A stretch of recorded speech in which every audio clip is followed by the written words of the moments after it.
خصوصی حدیث جو آج پیش کرنا چاہتا ہوں، موجب اوس جلد نمبر 5، رسول اکرم نور مجسم شفیع معظم صلی اللہ علیہ وسلم کا وہ فرمان جس کو حضرت عبداللہ بن عباس رضی اللہ تعالی عنہما روایت کرتے ہیں، صفحہ نمبر 23 پر حدیث نمبر 6462 ہے۔ حضرت عبداللہ بن عباس رضی اللہ تعالیٰ عنہ کہتے ہیں، صلی رسول اللہ صلی اللہ علیہ وسلم صلاۃ العصر، رسول پاک صلی اللہ علیہ وسلم نے نماز عصر ادا فرمائی۔ فلما کان فی الرابعہ، جب آپ چوتھی رکعت میں تھے، اقبل الحسن والحسین رضی اللہ تعالی عنہ، سیدنا امام حسن رضی اللہ تعالی عنہ اور سیدنا امام حسین رضی اللہ تعالی عنہ دونوں تشریف لائے، اور یہ شہزادے ابھی چھوٹی عمر میں تھے۔ حتی راکبا علی ظہر رسول اللہ صلی اللہ علیہ وسلم، دونوں شہزادے آئے اور دونوں ہی سرور کونین حضرت محمد مصطفیٰ صلی اللہ علیہ وسلم کی پشت مبارک پہ سوار ہو گئے۔ علیحدہ علیحدہ سوار ہونے کی علیحدہ حدیثیں۔ فوادعہما بین یدیہ، تو نبی اکرم صلی اللہ علیہ وسلم نے یعنی جس وقت سجدے مکمل کر لیے تو ان کو نیچے اتارا، یوں کہ دونوں کو ہی اپنے سامنے رکھ لیا۔ جب نماز ختم ہوئی، اقبل الحسن، حضرت امام حسن مجتبی رضی اللہ تعالی عنہ آگے بڑھے۔ فحمل رسول اللہ صلی اللہ علیہ وسلم الحسن علی عاتقہ الایمن، جماعت کے بعد، دعا کے بعد رسول پاک صلی اللہ علیہ وسلم مسجد میں نمازیوں کی طرف منہ کر کے کھڑے ہو گئے، اور حضرت امام حسن رضی اللہ تعالی عنہ کو نبی اکرم صلی اللہ علیہ وسلم نے دائیں کندھے پہ بٹھا لیا، والحسین علی عاتقہ الایسر، اور حضرت امام حسین رضی اللہ تعالی عنہ کو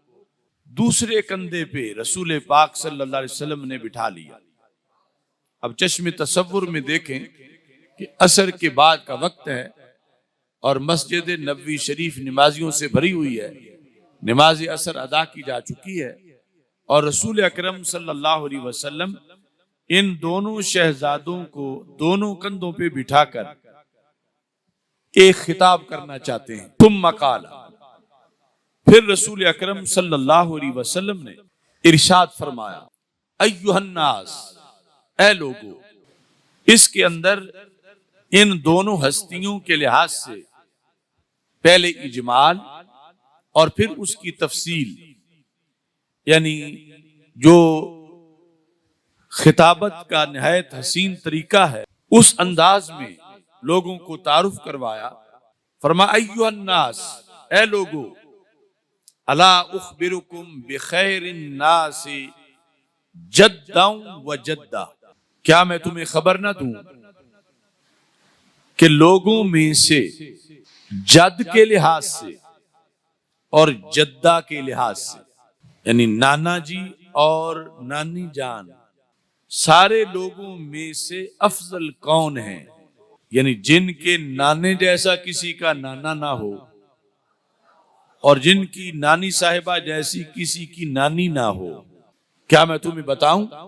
یہ سوال کر کے پھر اگلے سوال کی طرف منتقل ہو گئے جواب دینے کے بجائے۔ فرمایا، الا اخبرکم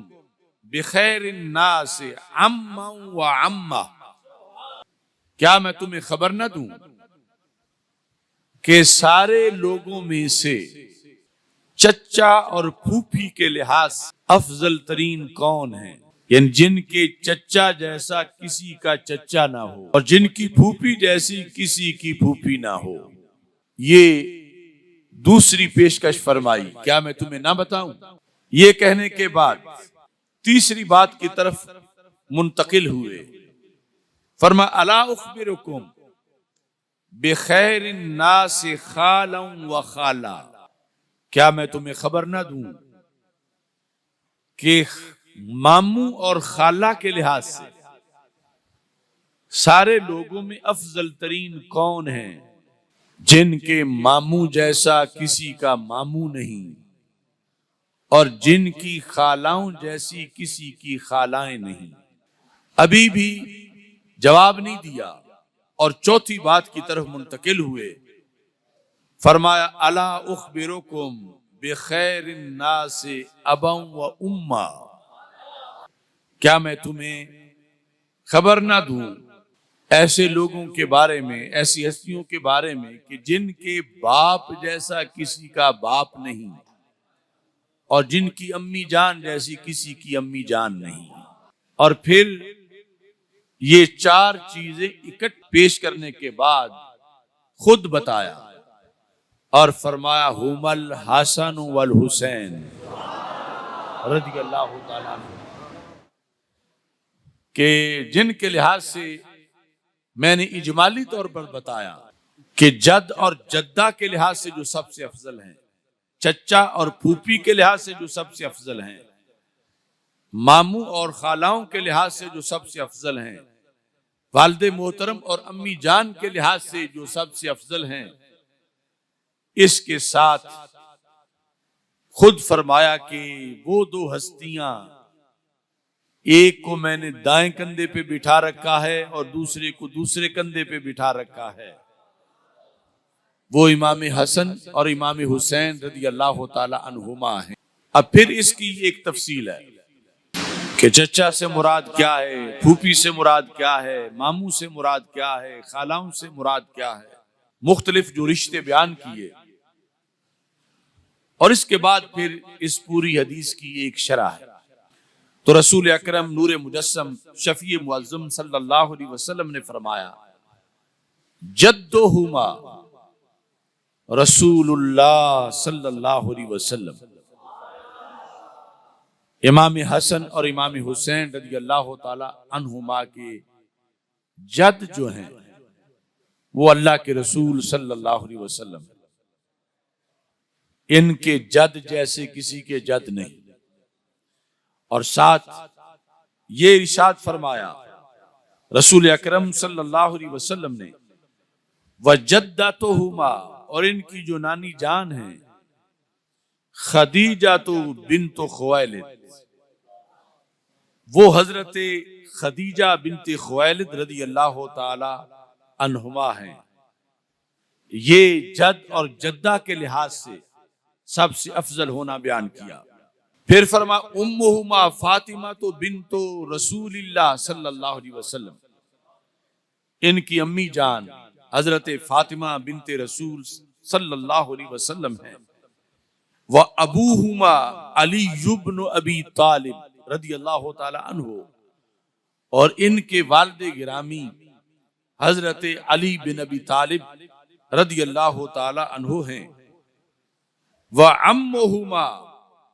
جعفر بن ابی طالب، ان کے چچا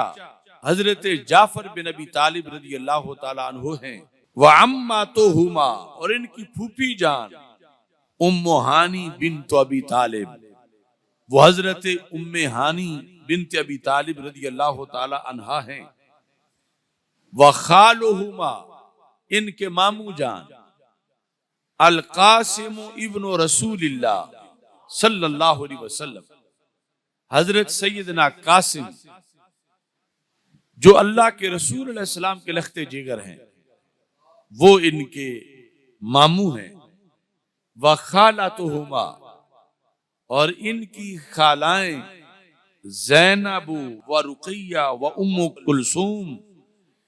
بنات رسول اللہ صلی اللہ علیہ وسلم، کہ حضرت زینب ہیں، حضرت رقیہ ہیں، حضرت ام کلثوم، جو رسول اکرم صلی اللہ علیہ وسلم نے فرمایا جو بنات رسول علیہ السلام ہیں، اللہ کے رسول علیہ السلام کی صاحبزادیاں ہیں، وہ ان کی خالائیں ہیں۔ اس کے بعد پھر ایک مزید حکم بیان کیا افضلیت کے لحاظ سے، فرمایا جدہما فی الجنہ، ان کے جد اعلیٰ بھی جنت میں ہیں، یعنی رسول اللہ صلی اللہ علیہ وسلم نانا جان۔ وَأَبُوهُمَا فِي الْجَنَّةِ، ان کے ابا جی بھی جنت میں ہیں، وجدتہما فی الجنہ، ان کی نانی جان بھی جنتی ہیں، وامہما وعمہما وعماتہما فی الجنہ، فرما ان کی امی جان حضرت فاطمہ رضی اللہ تعالی عنہا وہ بھی جنتی ہیں، اور ان کے چچا جان حضرت جعفر رضی اللہ تعالیٰ عنہ وہ بھی جنتی ہیں، اماتہما ان کی پھوپھی جان وہ بھی حضرت ام ہانی رضی اللہ تعالیٰ عنہا جنتی ہیں، وخالاتہما فی الجنہ ان کی ساری خالائیں بھی جنتی ہیں، وخالہما فی الجنہ ان کے ماموں بھی جنتی ہیں، وہما فی الجنہ یہ خود بھی جنتی ہیں، وَأُخْتُهُمَا فِي الْجَنَّةِ ان کی ہمشیرہ بھی جنتی ہیں۔ یعنی یہ بھی ایک جلسہ تھا مسجد نبوی شریف میں، ذکر حسنین کریمین رضی اللہ تعالیٰ عنہما کا، اور بھرے مجمع میں اس انداز میں کہ رسول پاک صلی اللہ علیہ وسلم نے